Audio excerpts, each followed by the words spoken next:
Okay, can you hear me? If yes, oh, I'm actually showing the mic's picking up and everything. Cool. I'm streaming. Hooray. This is a professional freaking operation, guys. I know what I'm doing. Talking to all the no people who are in the chat.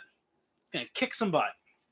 So I was given from one of my best friends a ton of old orcs, and they are old. I don't see any metal ones in here, but I have two other boxes besides just these large pack of them. I'm gonna unwrap them another time because he's transported them in seriously the strangest way I've ever seen, where they're saran wrapped to a bit of cardboard. I respect the hustle. That's a lot of hustle.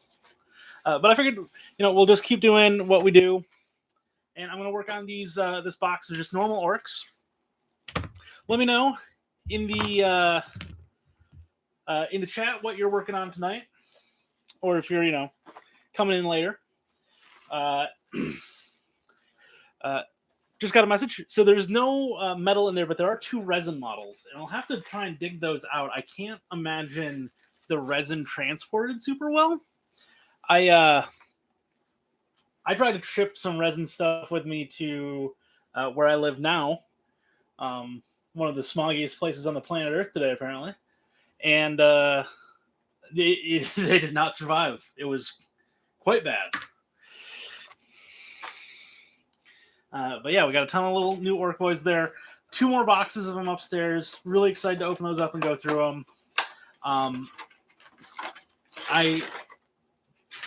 My wife would kill me if I showed anyone the rest of this room that I'm streaming out of, but it's not clean. So have you decided if you're going to magnetize things to make them Chaos Knights versus regular Knights, or you're just going with Chaos Knights all the way?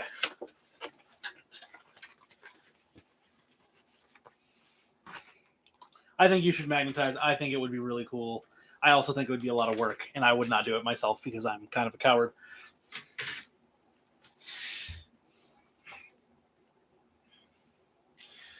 So I was kind of hoping by the time I got to these guys that I'd have a little bit better of an idea of what the orc cards would look like.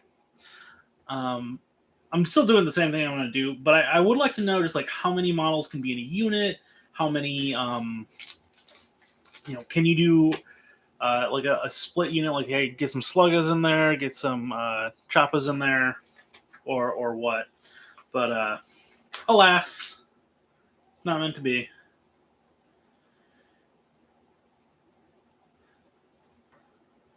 Also got to decide if I want to do put any of the rocket guys in here.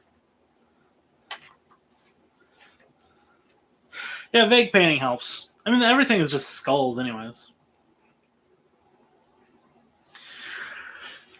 All right.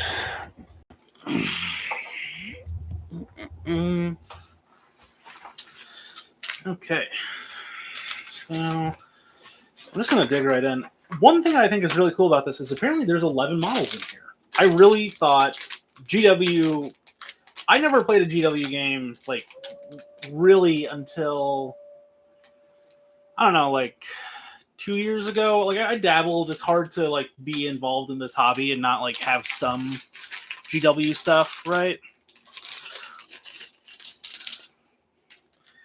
But, like, they give you 11 models. You can make your own knob, and you doesn't have to do anything. I am curious, though, if the build stuff for the knob here, if you got, like, 5 boxes worth of orcs, right, if you could make a knob unit. That'd be pretty cool. I hope you can still mix and match. I think that adds some, like, nice tactical flexibility.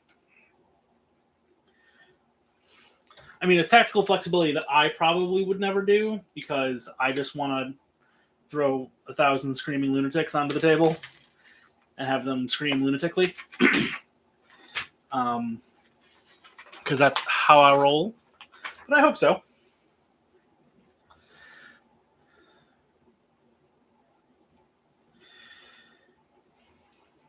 Today was a big day in the gaming world. They had the Summer Game Fest, which is replacing E3. which is pretty nice. It did a lot of what E3 does, which was be profoundly disappointing and be filled with stuff I don't care about.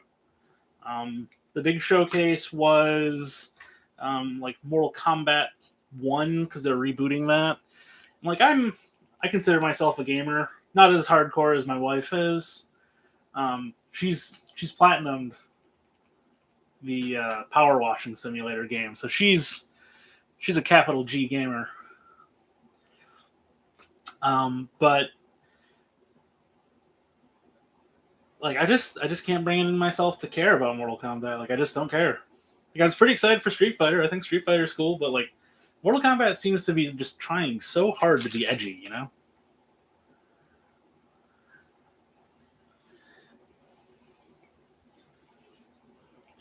Oh, also apparently like some of their like artists got like PTSD, which is crazy. Just from having to watch like gore over and over again while they're making all the really messed up fatalities, and that's not cool.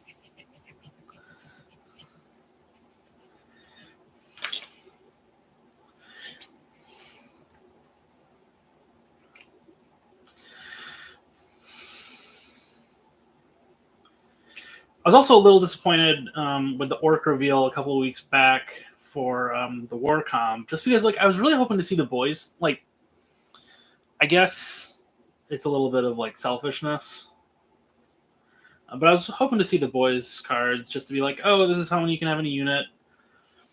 This is what this is, and then see if they like change any of the stuff on the Choppa versus the Slugga boys. I'm gonna have to see what that is.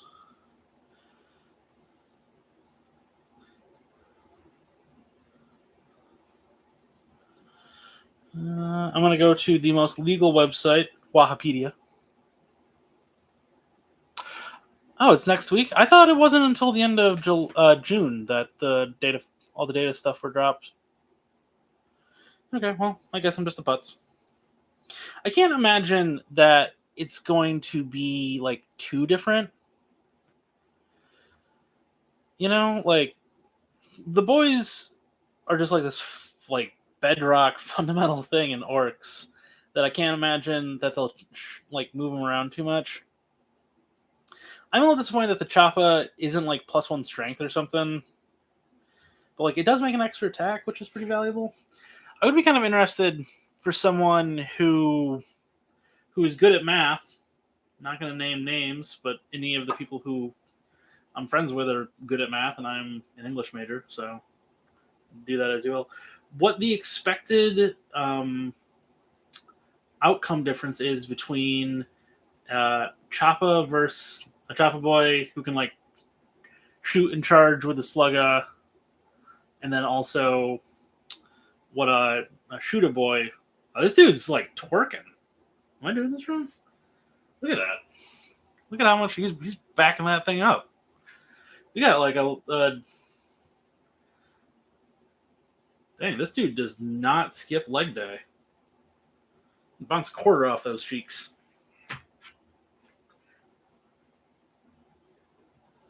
No, he just leans really far forward. It's like a backup dancer for Lizzo. Not that I'm not insulting Lizzo. I like her music quite a bit. It's just, you know, he's a thick boy. 6 C's. Give him a knife. Yeah, no, I'd like to see like the expected like damage outcome of a Slugga boy versus a shooter boy into like Marine equivalent, or mech, as the cool kids call it.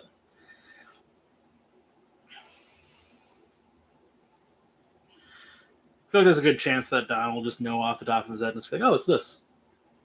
Yeah, these are just strictly better. Like, oh. I am also interested to see how their AP changes, because like AP1 I think will actually be pretty valuable in this edition, because like APs are going down across the board. And if it stays at AP1, that's going to be pretty nice. Although, there is something to be said for just having more shots Just shots after shots after shots. I would be interested. So today was the Tyranid data slate, or data sheets were announced. Tomorrow is Space Marines, which I'm really excited for the Space Marines one. I am hoping that they start legacying more and more Space Marine stuff, because I really don't, despite being a Space Marines player, I really don't like the size. Scale. Scale is probably the best term for it. The scale of the tactical units of like the Firstborn Marines are just too small. Like they're the same size as like a regular trooper, which is just weird to me. And maybe that's, I haven't seen, whenever I've seen Imperial Guard, it's always been or Ost Militarum or whatever the heck it's supposed to be. It's always been like 15 tanks, a bunch of Lurbits hanging out, which is all good. Not dissing the Lurbit, but like you don't see many of just like normal Cadian shock troopers, which is a shame. I think we need more just guys running to their death in this game. Not enough of it. Things are just too chipper right now. So we got a little junk in the trunk orc boy going.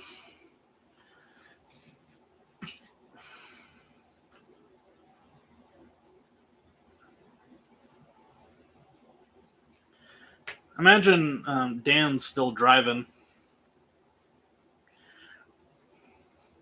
No, it's been a wild week here on the East Coast. I found out what the air quality scores actually meant this week. Apparently, we've been dealing with wildfires from Canada, which is a weird thing to have be a problem, but whatever. But it's just, been so insanely just like thick and hazy. It actually, you'd walk outside and it would smell like you were at like, not just like there was a campfire somewhere in your neighborhood, but that you were like it was like a foot away from you. It was so thick and pungent. So it was just really bad. So I think that's, yeah. I think that's just like a thing that we'll be, like just dealing with now, because this is a climate change situation. I know I have I'm going to call it a passionate viewer base in Wisconsin. All like 3 people who will tune into the streamer from there. But what was it like for you guys? Did you have any? Was it bad for you?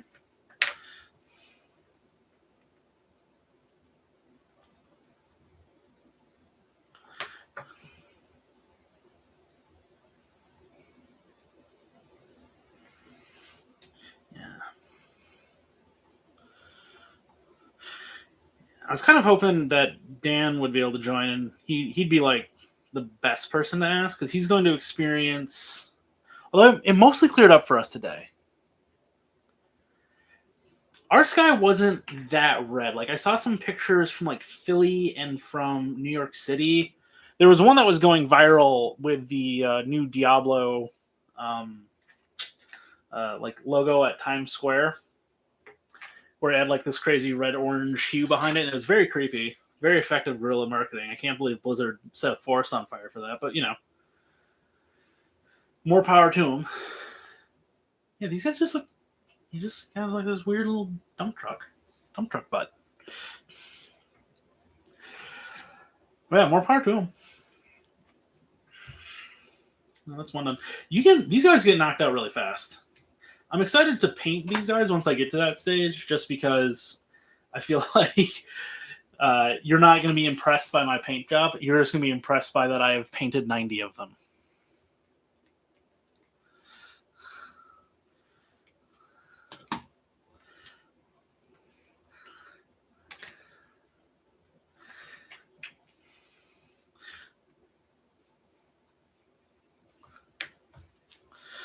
I'm kind of surprised Dan's not at least listening, because he's just driving. He's got nothing else to do.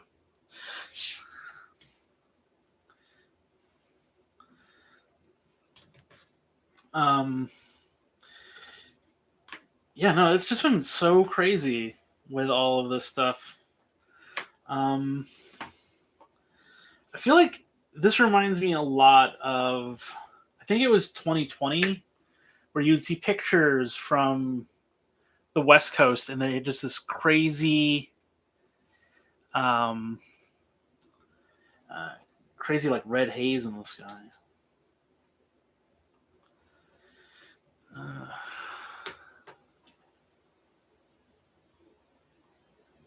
yeah, I think I'll probably use the contrast paints for these guys, just because like my dream for orcs, and I think I've expressed this on the stream before, is to have 200, what is it, 180 of them is the max limit because they're 30 man units. You can have 6 of them. That's what, 180? Yeah.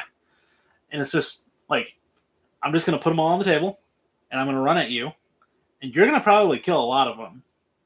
But like, I'm going to have 180 plus models on the table. I'm also interested to see what the like the war boss can attach to. Because I wouldn't be surprised if the war boss can't attach to the boys, and he can only attach to like a gang of knobs or something. It'll be interesting to see. Has there ever been a rule like that, like this, where like models are like, I'm going to use a War Machine kind of fixture here of like a weapon attachment. Has that been a thing before? Or is this like breaking new ground?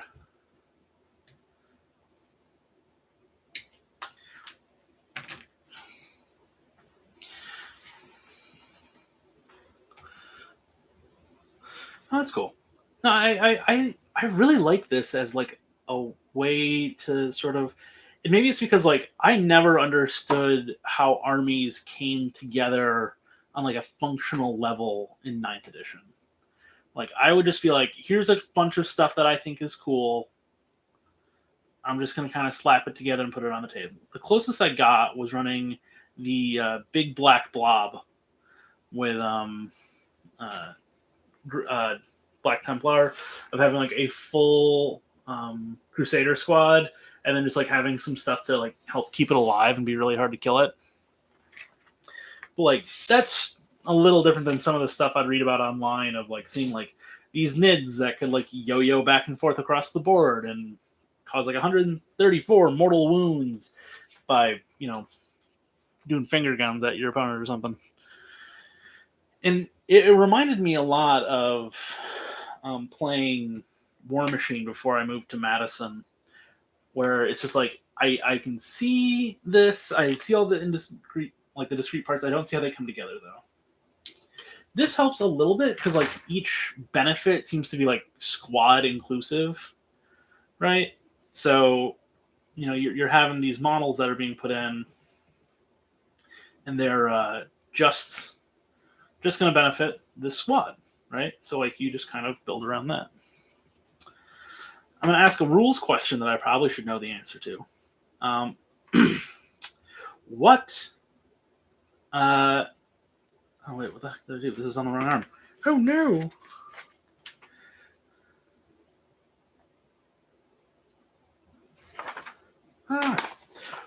Can you only have one attachment to each a unit, or can you have more than one? Like, can I also throw like a weird boy in with one of my giant blobs? I hope so. I think the weird boys are so cool. All the orc stuff is just kind of neat because it's so goofy. It's so dumb, but it's like open about it. It's honest about it. Sometimes you see the overly melodramatic stuff about Space Marines, about how they don't give up and all this stuff. And I was just like, nah, I didn't save the melodrama. I just want some weirdos.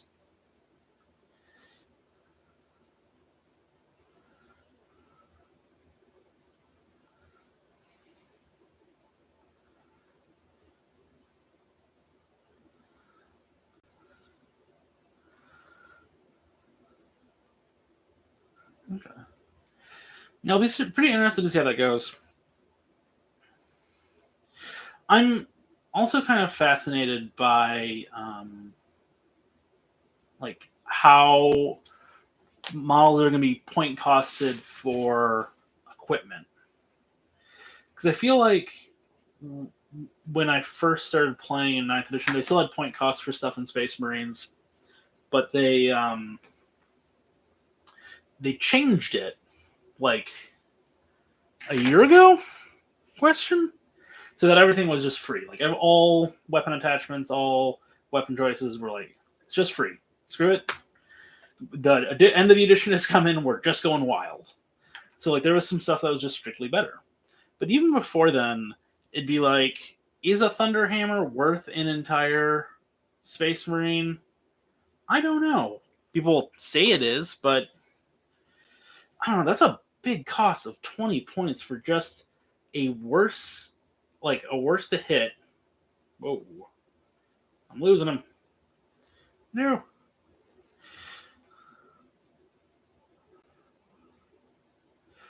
Like a significantly worse odds of hitting by having it be -1. And then like it does hit considerably harder and does more damage, but it's 20 points, you're less likely to hit.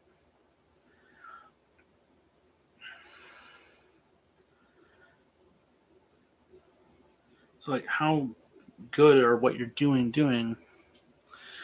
So it's just kind of it's a curious thing to me if you'll kind of correct that. And I'm sure that somebody somewhere can sense a disturbance in the force and feel the need to go online and tell someone on the internet they're wrong. Please, please, please do that. Because I'm desperate for engagement. Desperate for engagement.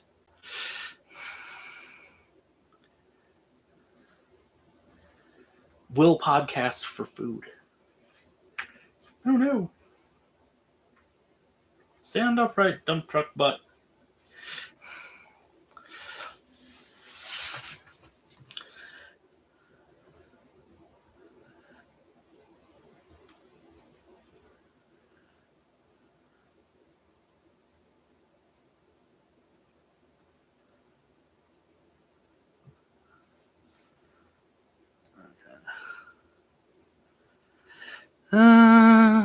Let's see here. -1 is still more likely to get to the save step, and the extra AP makes the save less likely. Okay. Yeah, no, that's very true. Very, very true. And then there's like the damage part of it. But like, is it 20 points more? You know, like it's significantly like I don't doubt that it's better than not having anything. But 20 points, that is an entire intercessor. You know? Well, it was when I first got into the game. I think they were like 18 points by the end of the edition. But like I think having those kind of decisions is really fascinating, you know, where it's like, you know, comparing the costs and the benefits and all those things. I think that's a really interesting part of list building that is unique to this game, because you can have such a strong level of I want to say micromanagement, but I feel like that really isn't granularity. It's a very granular system. I think that's really cool.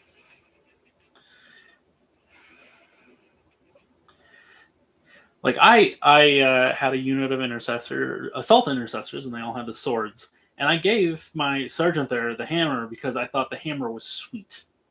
And that's the only reason why I make any decision in this game is that I'm like, what's cool? That's cool. Let's do it. I think that's, you know, like something that's a little bit more unique you can do here than in a lot of war games. Especially Space Marines, where there's like, you know, form your own chapter and rules for that and all that sort of stuff. But, you know, when I played War Machine and I played Malifaux, because there's so many like named characters in that, and those named characters are like, they have definitive canon styles and builds and rules where it's just like, this is what they do, you know? So like I could never make a Cygnar army mine. A Cygnar army would always be a Cygnaran army. You know, like I can paint it red, but it never feels or is distinct from that core concept of Signar. Whereas this, I can say, oh yeah, we're descendants of, you know, Blood Angels or whatever, because I think the Blood Angel rules are cool or whatever you want to do. But you know, we wear blue, and I've named my captain Tim. And I can do all these other like kind of unique, very like kind of stylish things with them, right? Where you can really kind of forge your own path. Orcs don't have like rules for making your own clan, but it doesn't seem like it'd be that hard of a stretch to be like, oh, this is, you know, we're the, you know, the I don't know, the rattlesnakes, we're a snakebite clan, and we, you know, this is our leader, Jeff the orc. I'm not a poet, as you can clearly see, but I think that's like a really cool thing that I don't see in a lot of other games, you know. And correct me if I'm wrong, maybe like Infinity's that way, I don't know. But like it didn't feel that way in War Machine at all, and that kind of got frustrating. The other frustrating thing for me with War Machine, especially near the end, is that there was such skew bloat that there was so many models where I was just like, oh, this is the exact same. This is close to, maybe not exactly the same, but close to the same sort of role as this other model, but it does it for cheaper, so I'm just going to do that. You know, why would I take X if I can take Y? They're about the same. Y is a lot cheaper. So it just became like an efficiency game. Which I'm sure is definitely true if David has anything to say about it for 40K.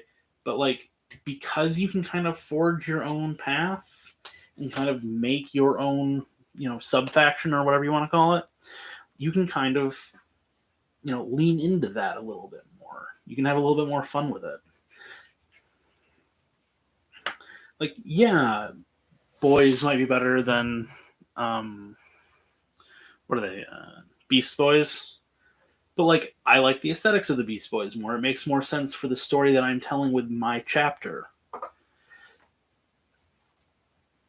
or my clan or my division or my whatever you want to call your thing, right? And that's just, I think, really cool. I think it's also part of the fact that significantly more than 40K, or not 40K, significantly more than in War Machine, the 40K audience is like really embraced hobbying.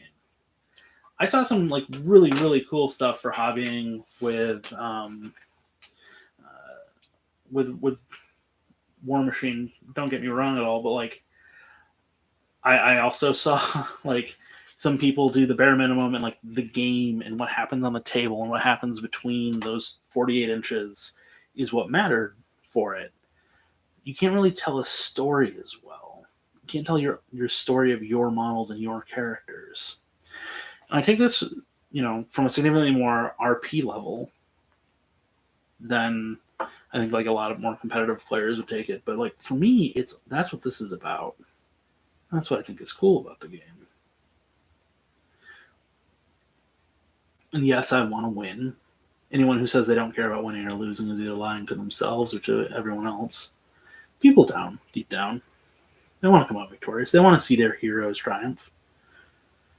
You know, but it's not the end all be all. Especially in a faction like Orcs, where it's just like, yeah, I lost, but I had 180 models. We had a good fight. We threw down. And that might not be a win on the table, but it's certainly a win for the characters that I'm playing.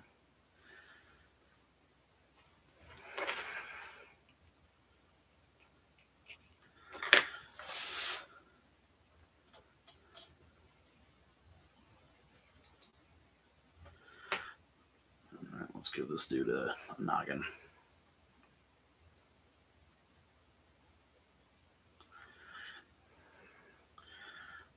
Like, I think my dream would be to have a full chapter of Space Marines. Get my little Black Templar descendants, whatever you want to call them. Get 1,000 of them. Be able to park them all and be like, this is my chapter. I have a name for each one. Here are their triumphs. Here are their failures. And it's just this own story that I built, right? And you can't do that when you're being led by Commander Striker. You're not making your story. You're making his. And as much on the competitive scene as like having someone like Bobby or what's his name, Lionel Johnson, goofy ass name for him, by the way. Like, yeah, you can include them, but I feel like it's not necessary. I feel like you could have a really cool, really vibrant army without those models. They do something cool and unique, but they're not required. When you made a War Machine list, it was required that you had a named caster. There was no option for just, your boy Phil or whatever.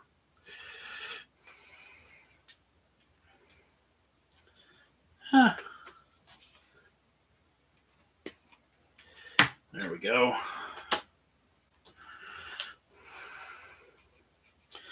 So on my fourth orc, I'm going to decide to do this in the right way and actually put the head on before the arms, so I don't have to worry about knocking the arms off while trying to put the head on. Fourth time's the charm. You know how it is.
Okay, let's get this guy a little buzzsaw of doom.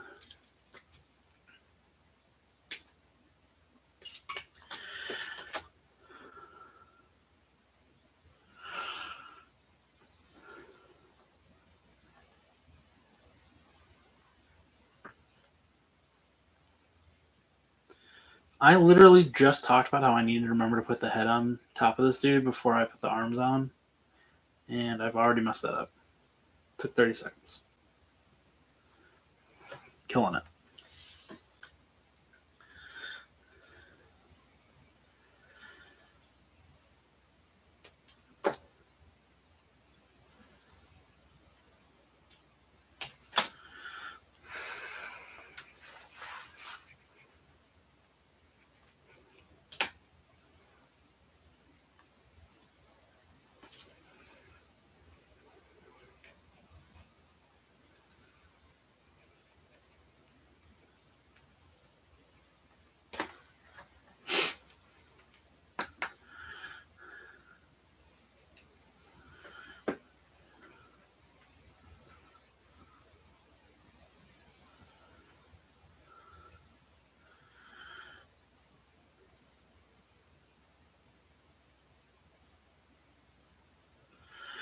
Okay.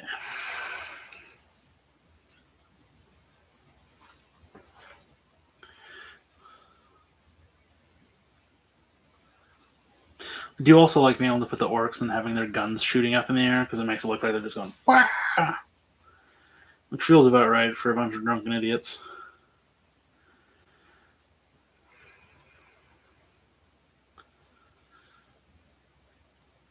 Okay. All right, about halfway done now. We're getting our fifth boy out. Fifth boyo.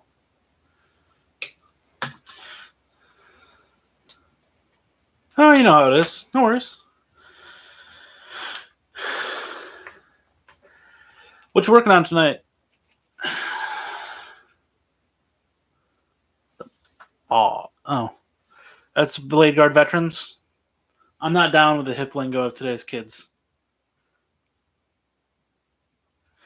No, those models look sweet. The only problem with the Blade Guard veterans that I run into is that I confuse them for the lieutenant who has a shield. They look a lot like the lieutenant with the shield, and I really need to label them better. I am not today's kids. I'm old now. I'm balding. I found gray hair in my beard. The gray hair in my beard hurt. That one stung.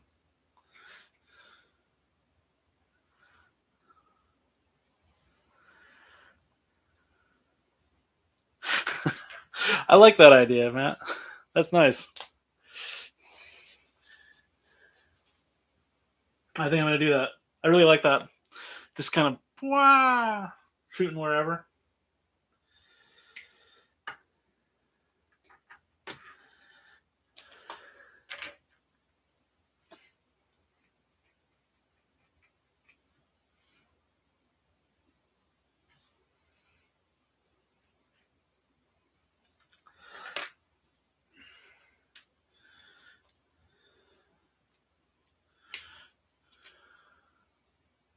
I'm middle aged. I'm gonna go with middle aged, mostly because I think the robots are gonna rise up pretty soon. Okay, I'm gonna just move that. You got a 9 or a 6 because apparently this camera is reflected. Now, this is the die I would use to keep track of how many souls I had on Agathon when I played War Machine. Because that dude would just get souls like it was no one's business.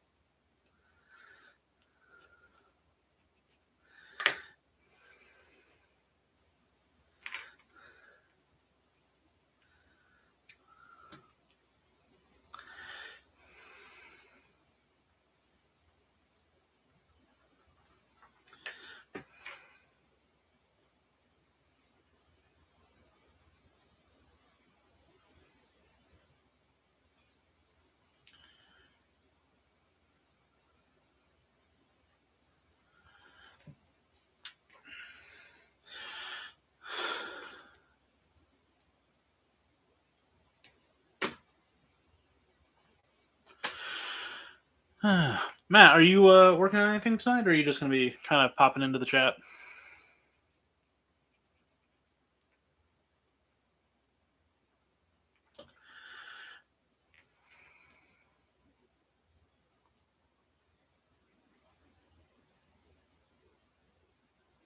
Oh man, I should make brownies tonight.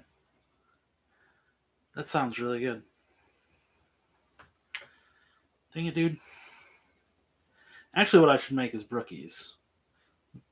Brownet cookie sort of combo pack.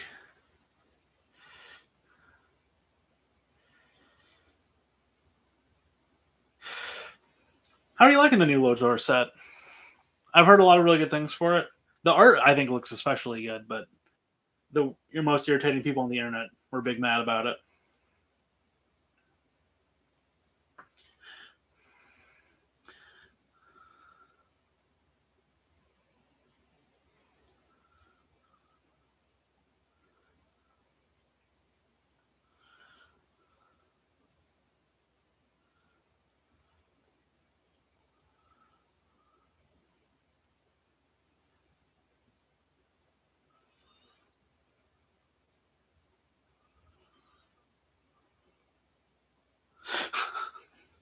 Yeah, that's the problem with every now and then I'll see a Magic set and I'll be like, oh, I should play Magic again. And then I remember why I stopped playing Magic, and it's because I already have 2 very expensive hobbies.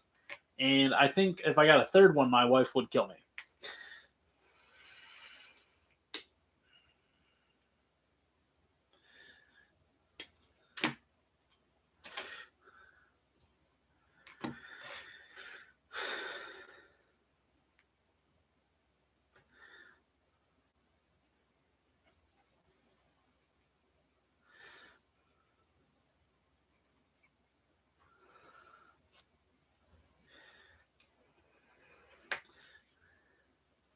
I did borrow my friend's Affinity deck and go to a Magic tournament one time, and I did inexplicably well because that deck just kind of plays itself. But isn't that what makes it great? That it takes almost no actual skill. And you got to play Ornithopters. I loved Ornithopters. Just like a nice little O2.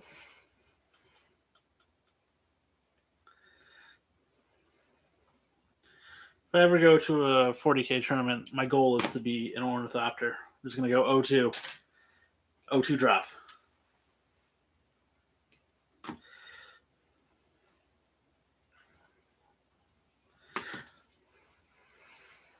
I was always kind of amazed at how people react to losing in the first round of a tournament. I always kind of was relieved by it because then I don't have to care anymore. I can just be like, yeah, screw it. You know, once you win round one, you're like, okay, maybe I'll have to put in a little bit of effort, kind of think things through, make choices. And if you won the second round, now you actually have to care. You lose in the first round, you're taking an early ride on Screw It Street. Then you can do weird stuff. I'd always bring, like, I'd have my main list in War Machine. I'd bring, like, a Cool Grandmother, Madrak, or someone, and then I'd always pair it with, I'd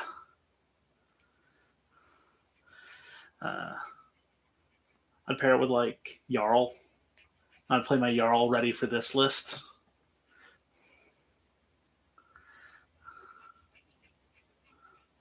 Dude, yeah, leave the War Machine Hordes Discord. It's just, listen, I'm not saying, like, the game is by all accounts really good, and I don't know when the community turned totally toxic, but man, the Facebook pages especially, the Facebook ones are ugly. I left all of those groups. Dan like kind of had to bully me into it. You know, you're better for not being on Facebook. Keep trying to live that way. Good job.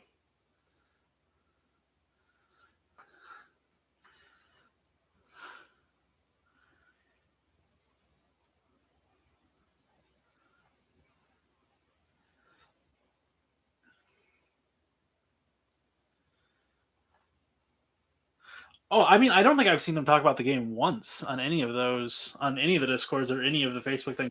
It's all like, we've been betrayed, or isn't such and such crap, or some sort of like toxic thing, or the game, people decrying the game as being dead. And I don't think the game itself is in a particularly healthy place.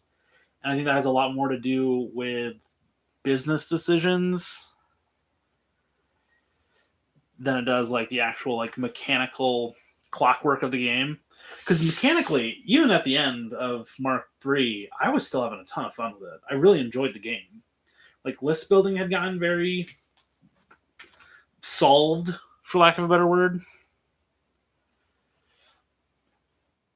No, I don't. I don't agree with that sentence, that idea. I don't think. Also, I can't judge sarcasm on this. So, thank you. I could not tell.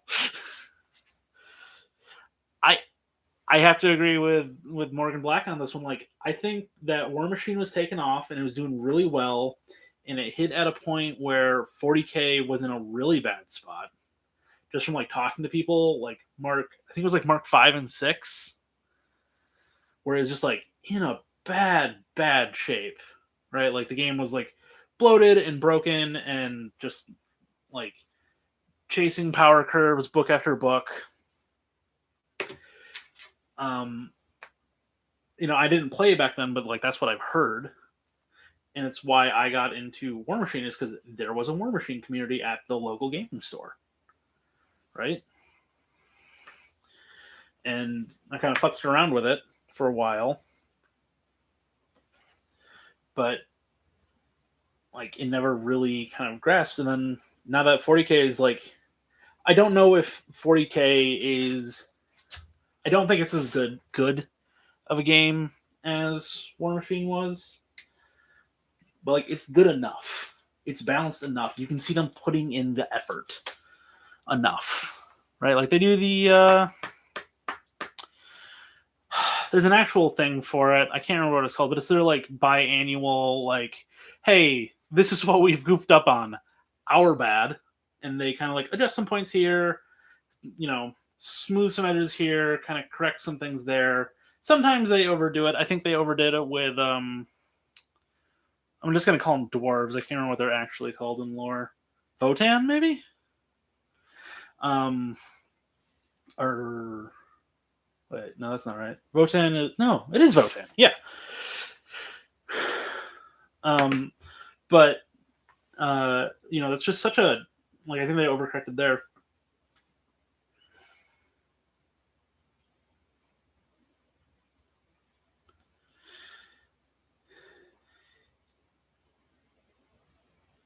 So Infinity is a game where I have seen multiple people mention it, but I've never actually seen anyone play it. Like it's sort of like people being from Philadelphia. I'm sure there are people who are from Philadelphia. I've never met someone who's from Philadelphia. I've met someone from like every other major city. I love Gritty. Nothing against Philadelphia. You know, it's just like it always seems to just be on the periphery.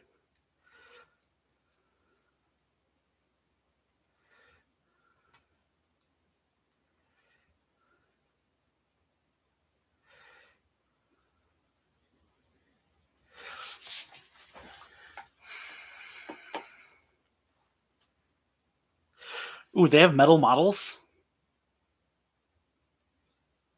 Ooh, you know, so when I played War Machine, I really did not care about the hobbying aspect of it all, but I absolutely love the hobbying aspect of this. I don't think I could do metal models again. I think it is they're hateful. I hate them.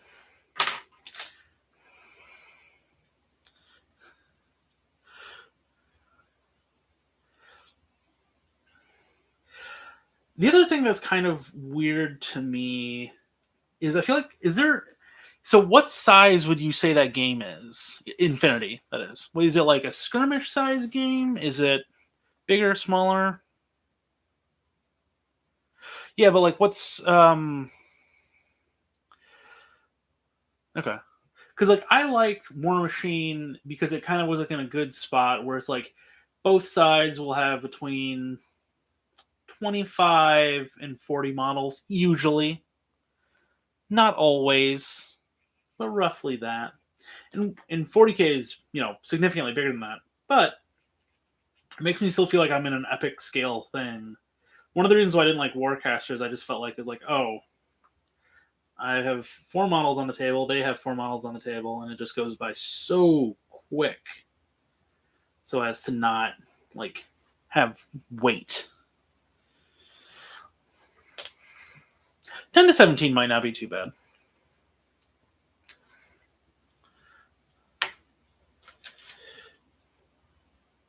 It felt like Guild Ball. Guild Ball had like what 6 per side, and that never felt too bad.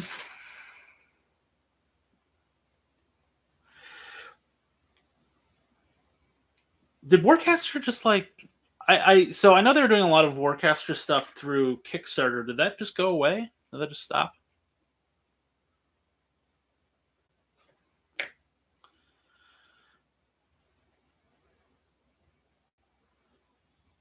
Because I backed the first one, which was like literally the worst possible time to back a tabletop miniatures game. Because I think the Kickstarter closed 2 weeks before lockdown started.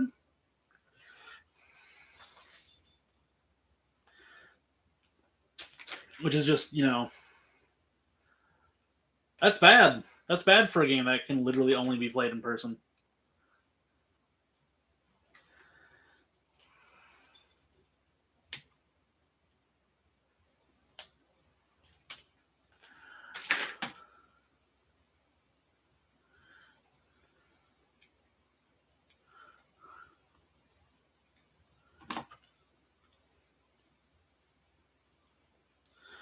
I mean, that's kind of what's surprising to me is that they are still so small. Like they had a really successful run, and I feel like with the right like kind of management decisions and IP decisions, they could have really exploded it. Like maybe not get it to like 40K levels of mainstream, but significantly more popular than it is. Like everyone's hungry for an IP. Like everything gets made into a video game or a movie or something. But they were just like so determined to hand off like the video games to their friends that they made a truly abysmal game. And that was just top to bottom kind of a mess.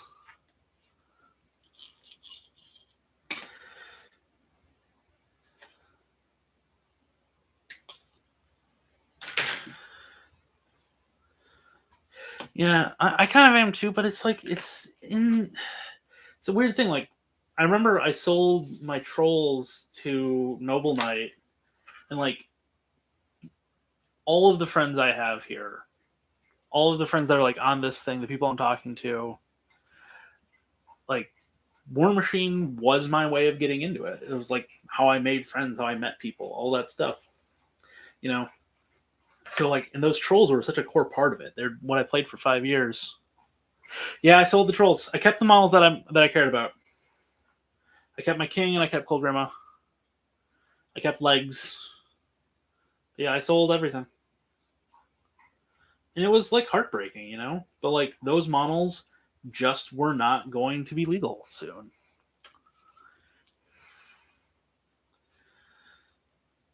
And they were like such a core part of my identity, and it like broke my heart to do it, but also it was the right decision.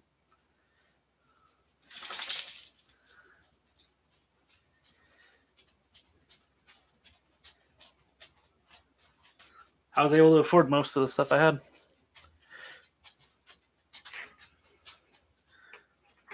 Like with the next edition kind of doing like a soft reboot, they kind of like picked the worst way to do it, you know? Like I feel like they should have picked, I don't know, like 5 to 10 models or cards or whatever you want to call them per faction. Be like, these are like core to what a troll is, but and like keep those around and then like jettison everything else. But they had like so much skew bloat that was like also kind of directionless skew bloat, right? Like it was odd. And I think it's like they had way before my time playing the game. This is from like talking to like Keith and Dan and like people who played for a long time. That like long ago, many eons during like the Bush administration, they said we were never getting rid of a model. We're never going to stop supporting a model. It's always going to be relevant. And that just makes design impossible. Like eventually you just get too many variables. So like there was all these factions that are like, oh, we can't do this because if we do that, this one model becomes absolutely bonkers, right? Which I honestly think would have been a better decision for what they did, which is like kind of just make stuff like a lot of stuff milk toast and then demand you play in theme forces.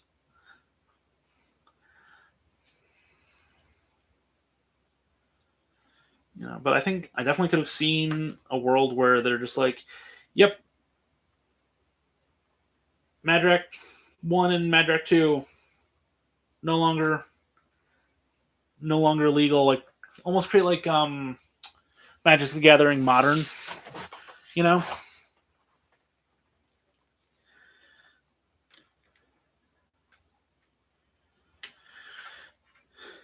Like have them be legacy, but like really allow for some creativity and some new stuff. But instead, like so many things had like all of the how do I want to phrase this? All of the fascinating edges sanded off to prevent kind of weird interactions.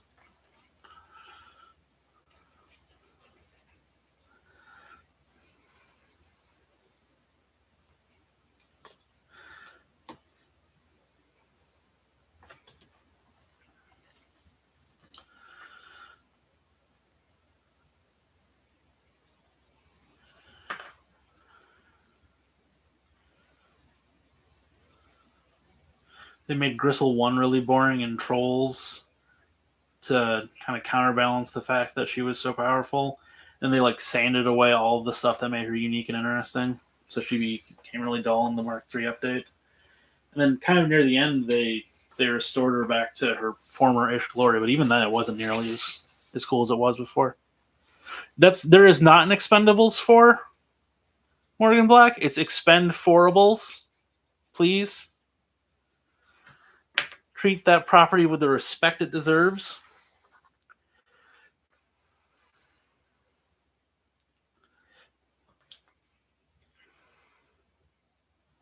Still can't believe they didn't call Fast and the Furious 10 Fast 10 Year Seatbelts.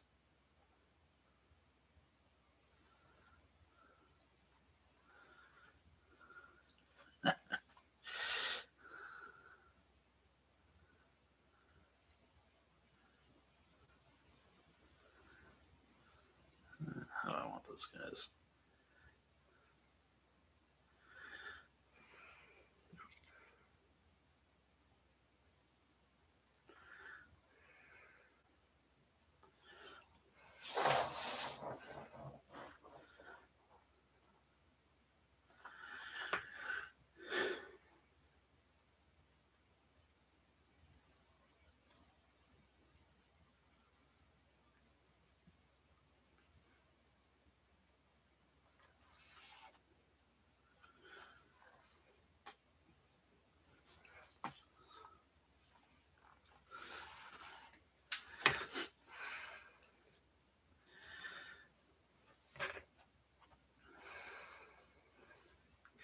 The Expendables movie franchise, if you can call it a franchise, is so weird to me because like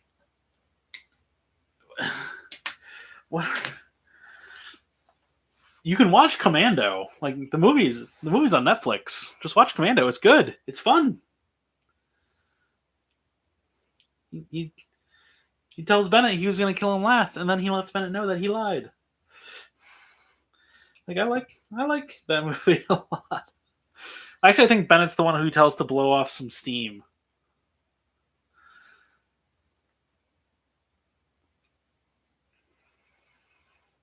Like I don't know. I have no fondness for like old Stallone films. You know, like if I wanted some light fascism, I can watch Death Wish or something. At least that's goofy as hell.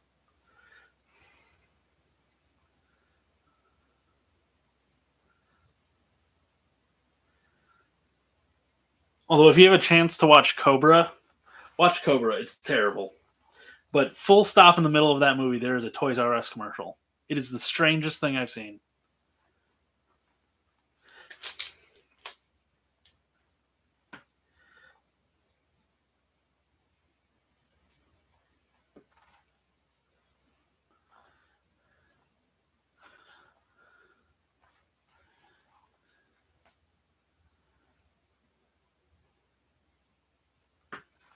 There's also a giant Pepsi commercial in the middle of it. But it's not a commercial. It's just like he's having a hard time sleeping in his apartment. And outside of his apartment is this giant neon billboard for Pepsi. Like, my dude, maybe get some blinds.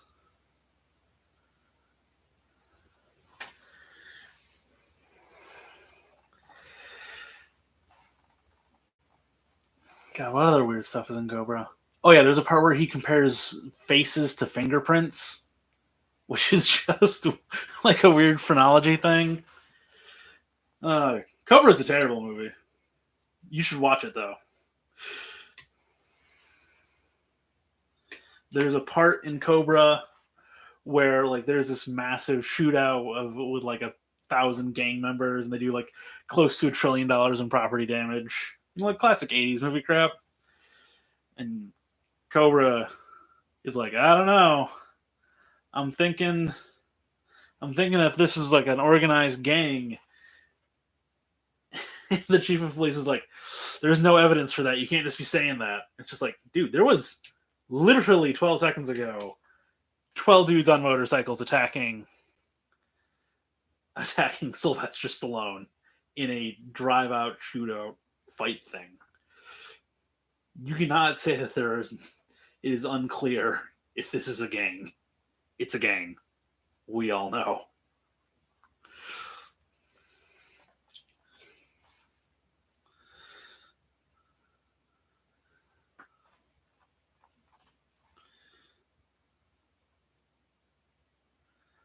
Now that I think about it, Stallone has a lot of really terrible films.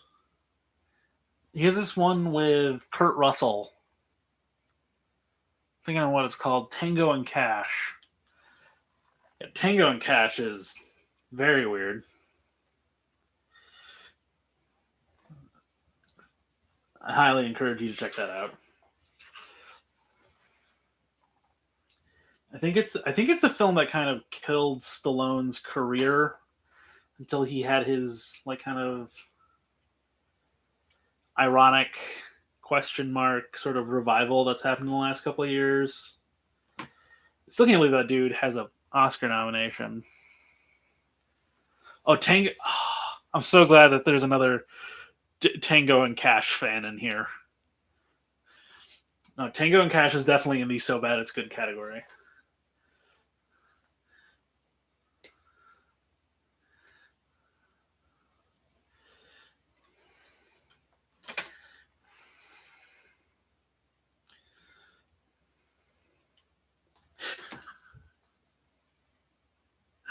I watched Tango and Cash with one of my friends, and he does this thing where he pauses. He'll pause a movie anytime there's like a newspaper or a sign or something because he wants to read what insane copy. Because that's especially in old movies before they had like where the idea of like being able to like pause a movie was like really foreign. They would just like write the weirdest stuff in the background. Um, there's actually just a pair of human breasts on the background of a shot in The Rescuers. But there was no freeze frame back in the day. There was no pausing. So there's just like these weird little things that would be in the background. But in Tango and Cash, they're talking to, I think it's Clint Howard, and in Clint Howard says he's in jail for killing his best friend. And he points to a newspaper that's shown for like a third of a second, and the headline on it is "Man Kills Best Friend." And I just, for whatever reason, I just laughed uproariously at that. I just thought it was the funniest thing in the world. So dumb.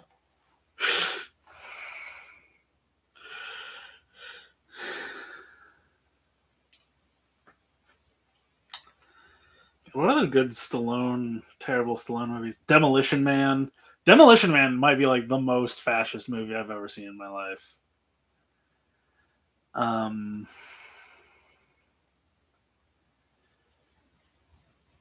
Demolition Man is odd. Jack Black is in it. I think it's his first film appearance. He's just like a guy in the background. It's another weird bit of trivia for you.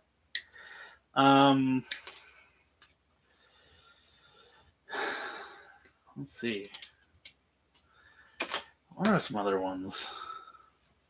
I don't know. I love terrible movies. Like I like good movies too. Like Commando and Predator. Like Commando especially is just like it's goofy and over the top, but like it is a competently made film. Like there's a plot. It's paper thin, but like you understand the individual structure of it. It all works. You know, and it's solid. Like it is a well made movie. Like Tango and Cash or Tango and Cash especially, they're just like so idiosyncratic and weird that it's just such a mess. Over the Top is another amazing Stallone film. If you ever have a chance to watch the documentary about Cannon Films, I think it's on Netflix. It's called Electric Boogaloo: The Untold Story of Cannon Films. It is one of the most amazing things I've ever seen. That studio in the 80s just pumped out like 60 films a year, which is insane. Like, and all of them were these like sub bargain basement Z grade like pieces of crap But like occasionally they would hit. Like American Ninja was one of them. Which God, who was the American Ninja? Oh, why am I blanking on his name?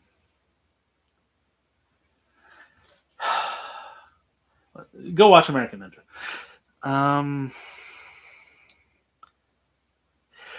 I mean, so that's the nice thing about Stallone is you don't have to like him to find most of his movies to be terrible. And Cliffhanger is another in the like amazing canon of garbage Stallone films. And I will say this as a proud defender of Last Action Hero. That movie's good. I don't care what anyone says.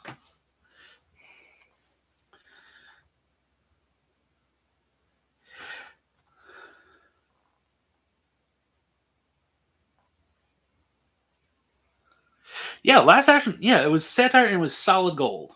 Solid gold. It was amazing. Okay, and with that, we have our. Whoa! We lost an arm. Never mind.